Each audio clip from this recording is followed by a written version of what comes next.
Order, and let's begin with Ned leading us in the Pledge of Allegiance.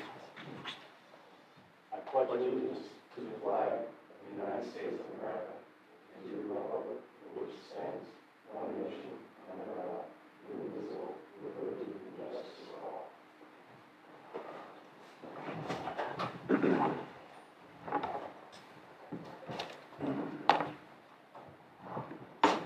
Okay. Good evening. This is the December 18th meeting of the Newmarket Budget Committee. Tonight is a Q&A night after hearing the two budget presentations at the last meeting. We'll begin with taking attendance. Myself, Chris Wolf here, Ned Carpenter Here. Brian Hickey Here. Richard LeSavoy, Daniel Honan, Brian Rowley, Here. Scott Foster, Here. Justin Lucer, Here. Tim Chow is not here, and Dan Smith, you're here. Good to see you. Yep. And Brian Ward. Thank you. Okay, very good. Just in time to make the quorum. Thank you. Yes. Okay. All right. So let's open the public forum. Open for public forum, and no questions. No one here. So we'll close public forum at. Is that clock even working? It is. Anyway, 6:31. It's 2 minutes slow. Yeah, 6:31. All right. Thank you very much. All right. So tonight we have questions, Q&A with the town and the schools. We'll begin with the town. I provided you with a list of the 4 questions that were provided by email and submitted to Steve. And Steve has provided us with a written response, but we'll allow him to speak to it. Sure. And then the schools has 1 question, and then we'll open up any other questions that you have that you may have thought of after last Thursday. Good evening. Thanks for all making it in tonight. So we did receive 4 questions from the committee. The first one was about capital reserves. When a department head's proposal is significantly different from what is approved, for example, stormwater, dispatch equipment, roads, how is the discrepancy addressed? Is there a multi-year planning mechanism the head can utilize? Are funds being drawn from other areas? So when capital reserve contributions are cut, it usually does delay funding to the project. It's always a difficult argument we have every year. I know Council Ward can attest that when you do the budget, when I go to the council with the budget, you see what was requested from the department heads, and I have to take the overall budget as a whole into consideration. So usually those reductions are made. We try to find other sources in the operating budget if there's a project that needs to be done. If not, we use what's in the current fund and reduce it. The next was regarding, the fund balance on page 19, which we're using $500,000. They were asking if their understanding is that they're coming from undesignated, unassigned fund balance.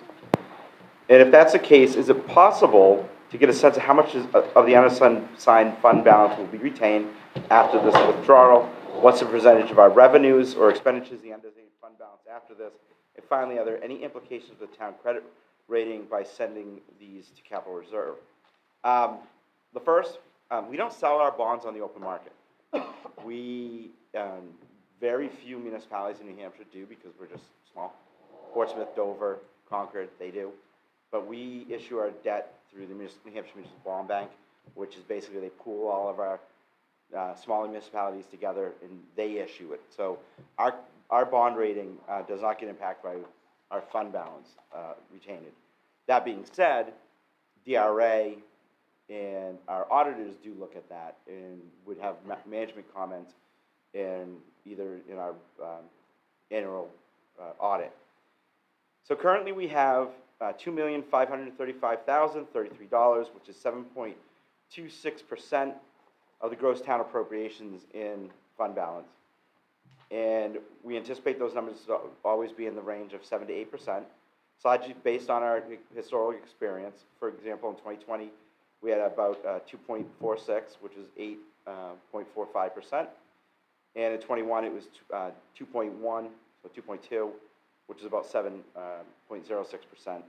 And then last year was, again, $2,524,330, or 7.93%.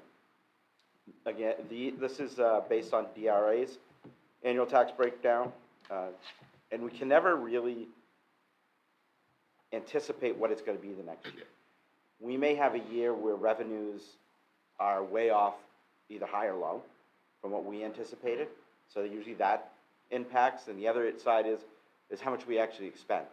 We don't expect, if the budget's really tight, we don't have a lot to put into fund balance that year, in the coming year. So which again, luckily, we haven't had that because we've been pretty prudent with the budget and pretty on track with the revenues. But if we were to have one catastrophic event, luckily we didn't during the pandemic, but we did in 2008 when everybody's went from income on investments of making hundreds of thousands of dollars down to tens of thousands of dollars. So most communities had to figure a way to offset that year because revenues were off. But we're in good shape. I mean, that's where we should be, and yeah, that's where our fund balance. So we're good there.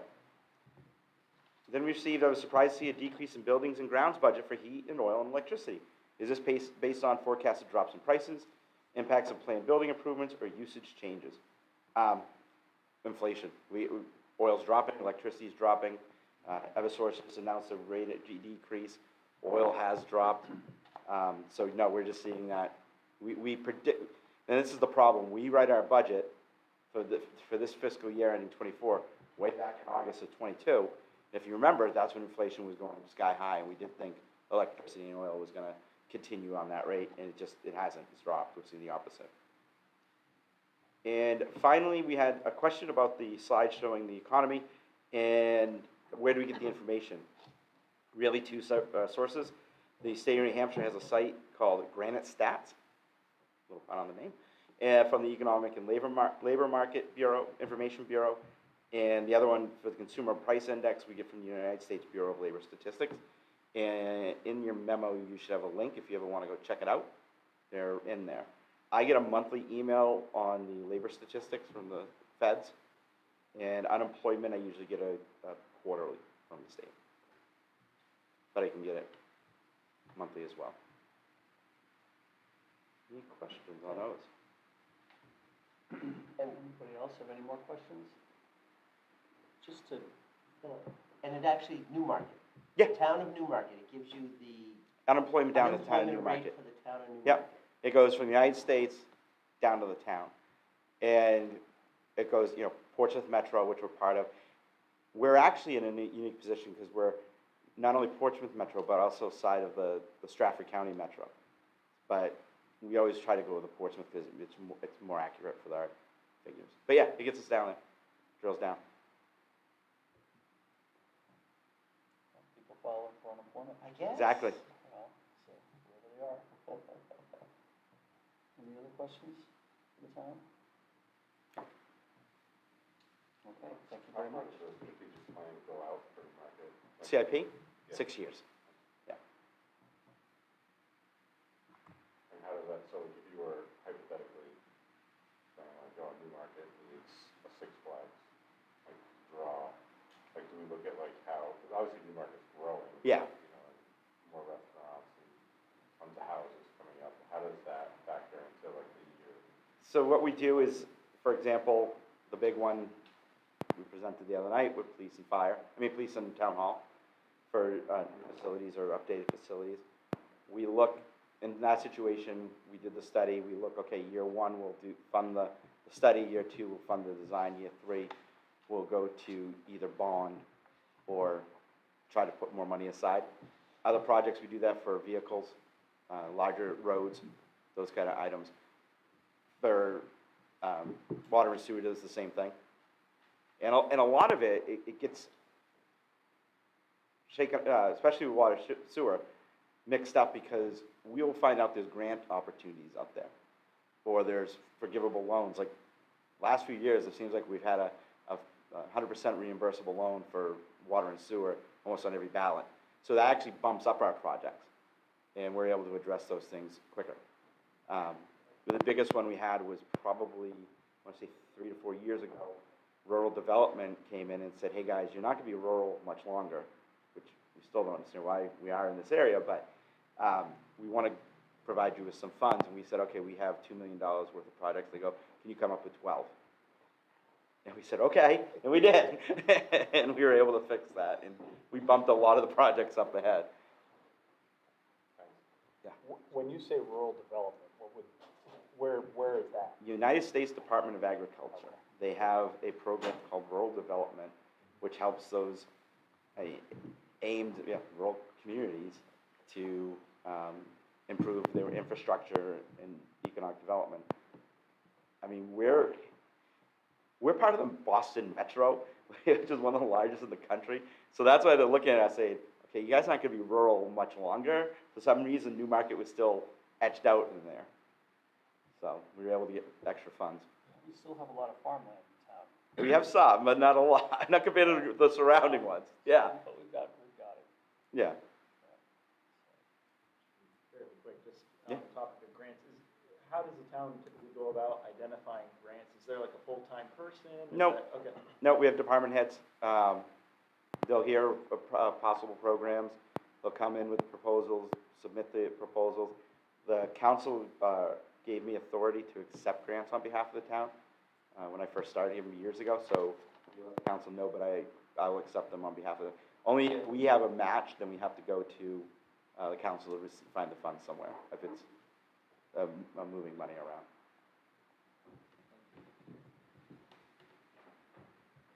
So I'm not sure how many people had a chance to view the presentation on the capital projects that the council reviewed. It was what, a week ago, Monday, Tuesday, 2 weeks ago? Yeah, Tuesday? 2 weeks ago from 2 weeks ago, Wednesday. Tuesday.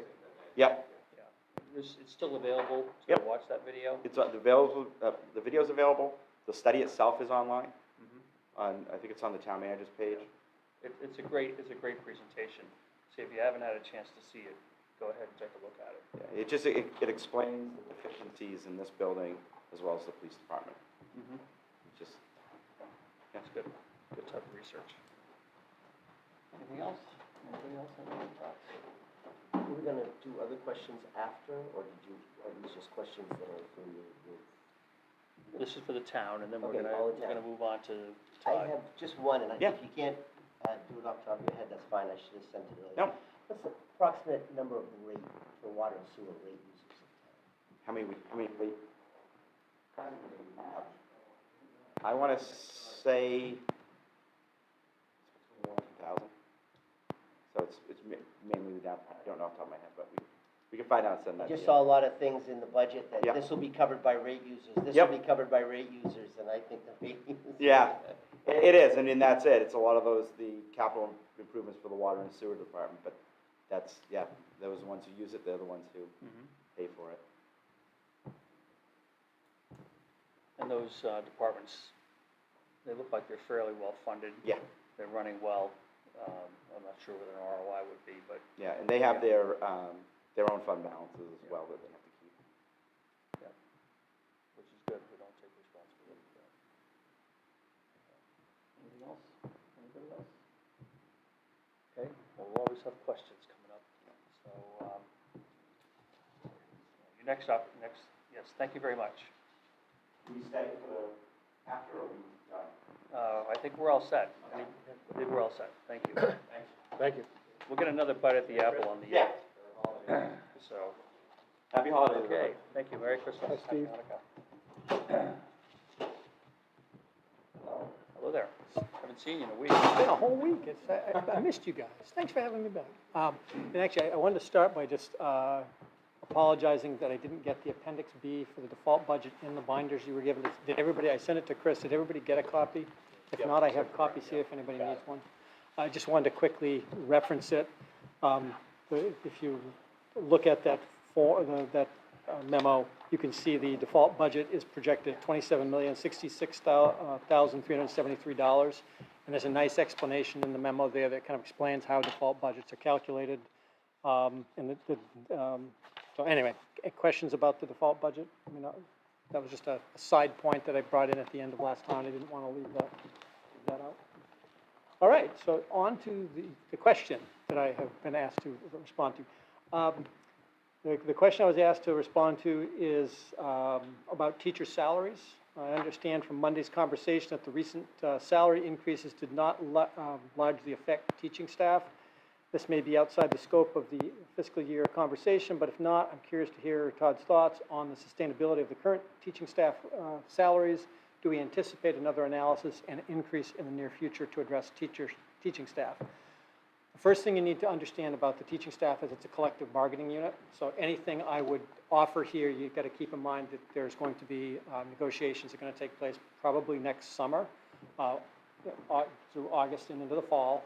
And clearly, any agreement would be brought to the voters next year as a separate warrant article for people to vote on. That being said, well, I think probably the best way for me to answer this question is to just give you some historical information and then allow you to sort of extrapolate from there. The current contract we are in, the new cost this year was $450,000, okay? And this 3-year deal that is currently in effect basically involves a 3% salary increase each year for the teachers bargaining unit. Just to give you some indication that the teachers bargaining unit there's 110 teachers, and that makes up about 60% of our entire staff. So when we talk about salary adjustments, there's no question that if a similar significant salary adjustment came, it would be on a scale higher than we had with paras, which was the contract agreed to last year. So exactly what that would be, it's again a subject of collective bargaining. I will tell you just in general terms, in comparison to, say, the para union and other employees of the district, the teachers union has been closer to competitive than other units. In fact, I was just looking at the data today for the 23-24 contract. The average salary of a Newmarket teacher is about $70,900. The state average is about $68,000. And as I had mentioned to you last week when we were talking about all the other contracts, our goal had been to try to be in the top 25%. The top 25% in teacher contracts is right now is about 73,000. So you can see that there's a little bit of gap between where Newmarket teachers are and where that top 25% is. But again, it's a subject of collective bargaining, and anything that I would say would be entirely speculative. Obviously, we'll have conversations with the teachers union, but certainly I think it's safe to assume that the cost of the new teachers contract will be something north of the $450,000, which has been the cost each year for the last 3 years. Okay. And that was my question. So are there any other questions people have, or would you like me to elaborate on anything I've just said? So when you were, we were presenting last time, we talked about the need to address, I think we were talking about the need to address the paraprofessional salaries. And is that outside, that's not a... No, actually, paraprofessional salaries, they negotiated a new contract, and that was approved by the voters last spring, so it's a 3-year deal. This year is actually probably the 23-24, the one we're currently in, is the biggest, the lion's share of the cost of that contract. So the first year of that contract was a 13% adjustment. Mm-hmm. Next year, it's 4%, and the year after that, it's 3%. So it's much... the first year we acknowledged that the hourly rate that we were paying was significantly below the market, and that was what was adjusted. But that contract's locked in, and we're living with it right now under the budget we currently have. Mm-hmm. Okay, because I think that was an area where you were struggling last year. Yeah, staffing-wise, we were definitely struggling because, I mean, everybody was struggling with any hourly wage type employment, but in particular because relative to the rest of the education world, Newmarket was paying, I think it was like $12.50 an hour at the bottom of our scale. And you can see you can go to Wendy's and make more than that. And so you're trying to get people with an affinity and an interest in working in education. You had to take a look at that. So I mean, I'm actually quite proud of the work we did. And now the bottom of our scale is in the $16 range. So it's much better. We are, in fact, I was talking to Erica McNeil, our student services director, and we have 1.2 FTE position left to fill, and that's it. So last year, when I talked to you, we were like 17 positions short. So it's clear that it's made a huge difference. And I think it also has made a difference in the sense that I think the employees in that unit feel much more valued and much more appreciated, and I think it's also had a positive impact on morale.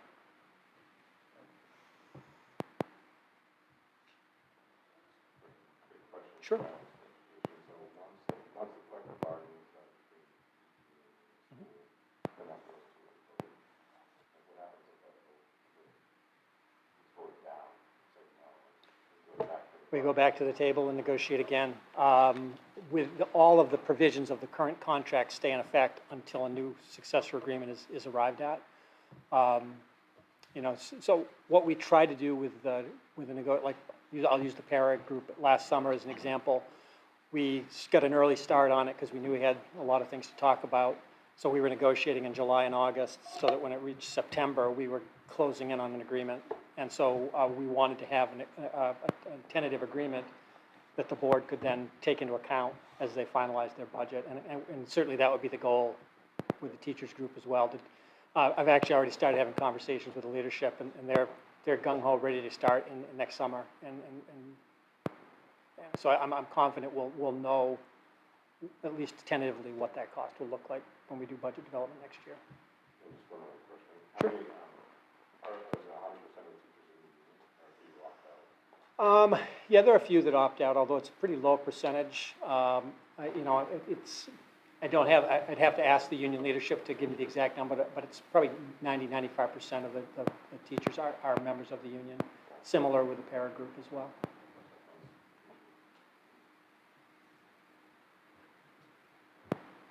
I just said, and I think it's probably just a numbers thing that I can't wrap my head around. On the default, at the end there, it says, it should also be noted that the FY '25 default budget is then below, represents a decrease of $705,000 of the $27,372,282 figure.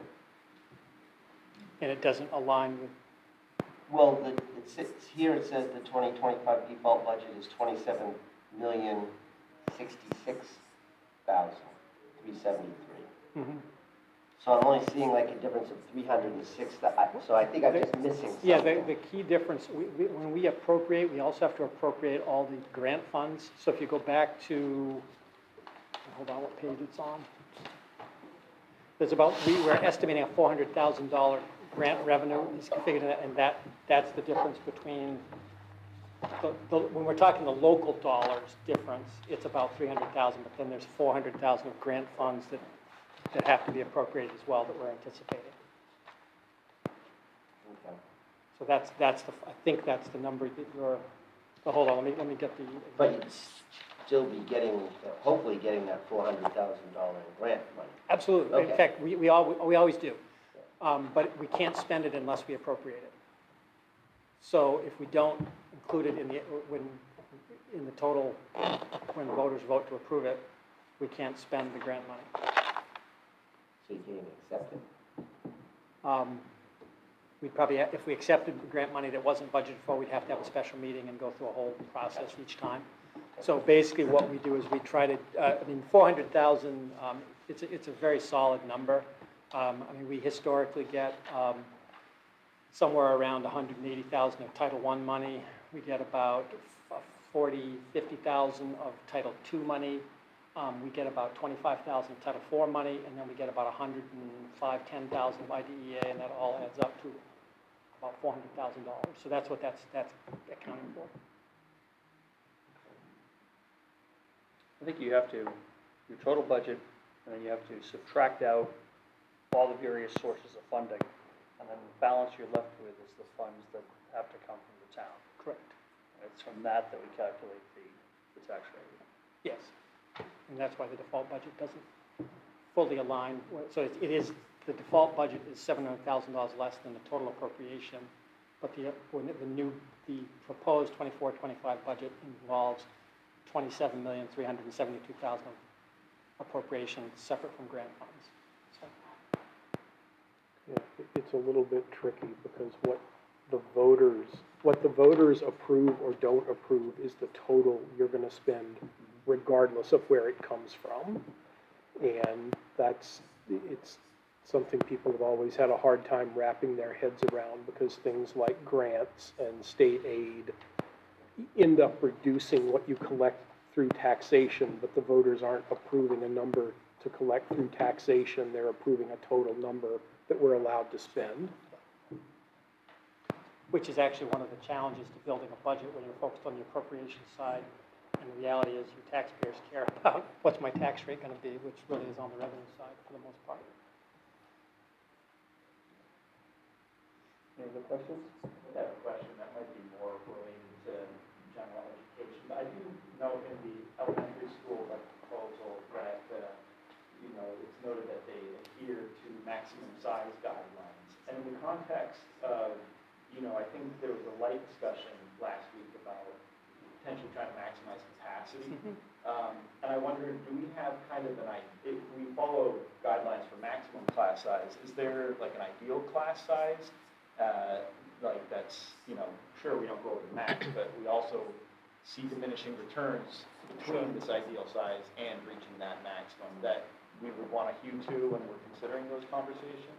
Well, to talk about the guidelines, I want to tell you the guidelines that we use are historical guidelines that Newmarket has used. So I will tell you, like the K to 2, where we keep the guideline 18 and under, state recommendation would be we could go as high as 24. But Newmarket has always had a desire to, particularly in those early years, to keep those numbers at a lower level. And frankly, it's very much supported by research. I mean, it gives more individualized attention to kids and in those early K1, 2 years, critical to development and reading and all of those things. When you reach grade 3 on up, that's when the number 22 goes into effect. And again, generally the recommendation is 24. Newmarket has historically used 22 as the guideline. Again, same logic applies. I think there is a place where if the class gets too small, certainly you lose some of the dynamics of the give and take in the flow. Particularly if you can imagine. In fact, I can remember as a teacher having I was teaching 8th grade and having a class that was only like 11 kids in it, and they weren't kids that liked to talk or to interact. So it was like, well, you really feel like a lot. So there's not as much of a give and take which you would get from a larger group. So certainly there is a point where that's the issue. I do think, though, certainly 24 is not, you look at districts near us, there are lots of places that go as high as 24, particularly in some of your higher end courses. For example, in my previous district, it was not uncommon to have 27 kids in AP Physics. The reason for that was we had one AP Physics teacher and 27 kids who wanted to take AP Physics, and generally kids that are motivated to AP Physics can handle being in a bigger classroom with a little bit less direct contact with the instructor. But I think those are, again, guidelines is the most important thing to keep in mind. So when we look at your question relating to looking at capacity, there's so many different elements of what provides a capacity for a school facility like the junior senior high school. You can do the math of just take the square footage and say, how many kids could we cram in here? And that's a big number, I'm going to tell you. That's way more than what is currently there. I think there's 46 teacher classroom spaces. And if you say, okay, we're going to use, even if you just use 22 as the guideline, you're talking 900 and something kids potentially being able to be fit into that space. Of course, there's a difference between how many can you fit in a space and what is the right amount in terms of balancing the culture. The thing I think that's more relevant to Newmarket as we talk about capacity is the capacity based on the current staffing levels that we have. And certainly were we to ever look outside of the community and say, gee, is there another town out there that wants to send kids to Newmarket High School, for example, we would want to balance that with maintaining our culture, and we would not want to be having to take on cost of additional staff and renovations. That wouldn't get us where we want to be. We would want to basically just use excess capacity. And actually, there's a memo that's gone to the board for this week's meeting where I try to do the math to give them an idea of like, here's kind of where that is at. I mean, basically, if you look at it from the standpoint of excess capacity, how many spots do we have at the junior, senior high school that could be filled with a person other than a Newmarket kid? It's somewhere around 180, without having to then tackle the issue of more staff, more buses, more, all of that kind of stuff. Yep. You mentioned, like, again, like, carrying with another town, is there ever a plan, No, I think it would be, I'd be getting ahead of I mean, the board has started having some conversation about, like, let's look at this issue, because it's a new issue for Newmarket to have capacity. And frankly, we're now just out of the pandemic, and I think, in-person learning experience is now sort of, the trend is heading back in that direction. So I think it is new. So no, there is no plan. There is no, it's just a conversation. And certainly talking about all the things we talked about here regarding, revenue streams and so forth. When you look at a school setting, we have a very limited set of revenue streams.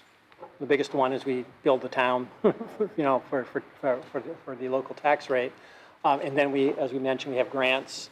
But other than that, we don't have other revenue streams. And certainly tuition students could be a stream that might be worth capitalizing on. Nearby districts have done it and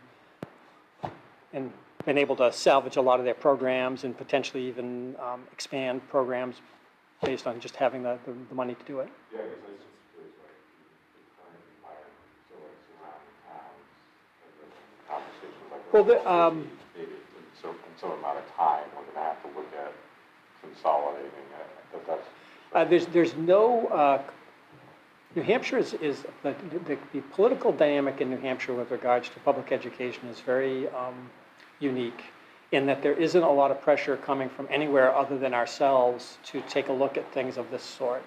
I mean, clearly we can get into the whole conversation about adequacy and all that stuff, and that's a whole different animal.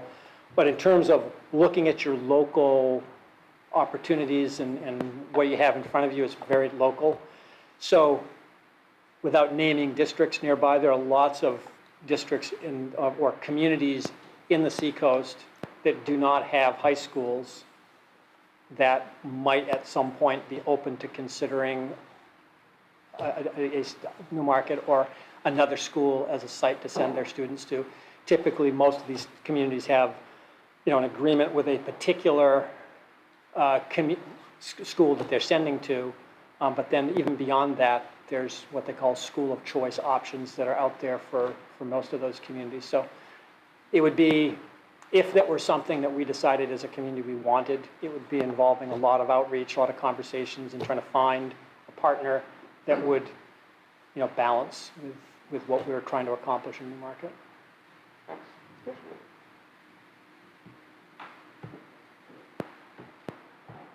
Okay. Thank you very much, Todd. Thank you. Appreciate it. So I don't have any other business, so I just have a few other announcements. Does anybody have anything they want to bring up? Okay, so the next meeting is January 8th, which is a public hearing, and we will hear both the town and schools at that meeting. Hopefully, we get good public attendance. Even so, it's another opportunity for you to delve through the budgets and take a look at them and come up with other questions and concerns you may have. So we have another bite at the apple to ask questions and delve deeper. The January 22nd is our meeting to vote on the town and school budgets. And so essentially the next two meetings are based on allowing the public to intervene and and then our opportunity to discuss it amongst ourselves and then cast our vote. We don't have any minutes from last meeting. The stenographer has had some issues she's been contending with, and because of quick turnover. So I've just asked her to have it for us for the 8th. So at the 8th, we'll also approve the minutes of December 11th and 18th. Okay. So, and I ask for a motion to adjourn. Motion to adjourn. Motion made by Brian Rowley. Second. Seconded by Nate Carpenter. All in favor? Aye. Aye. Opposed? None opposed. Thank you very much. Thank Merry you. Christmas, everybody.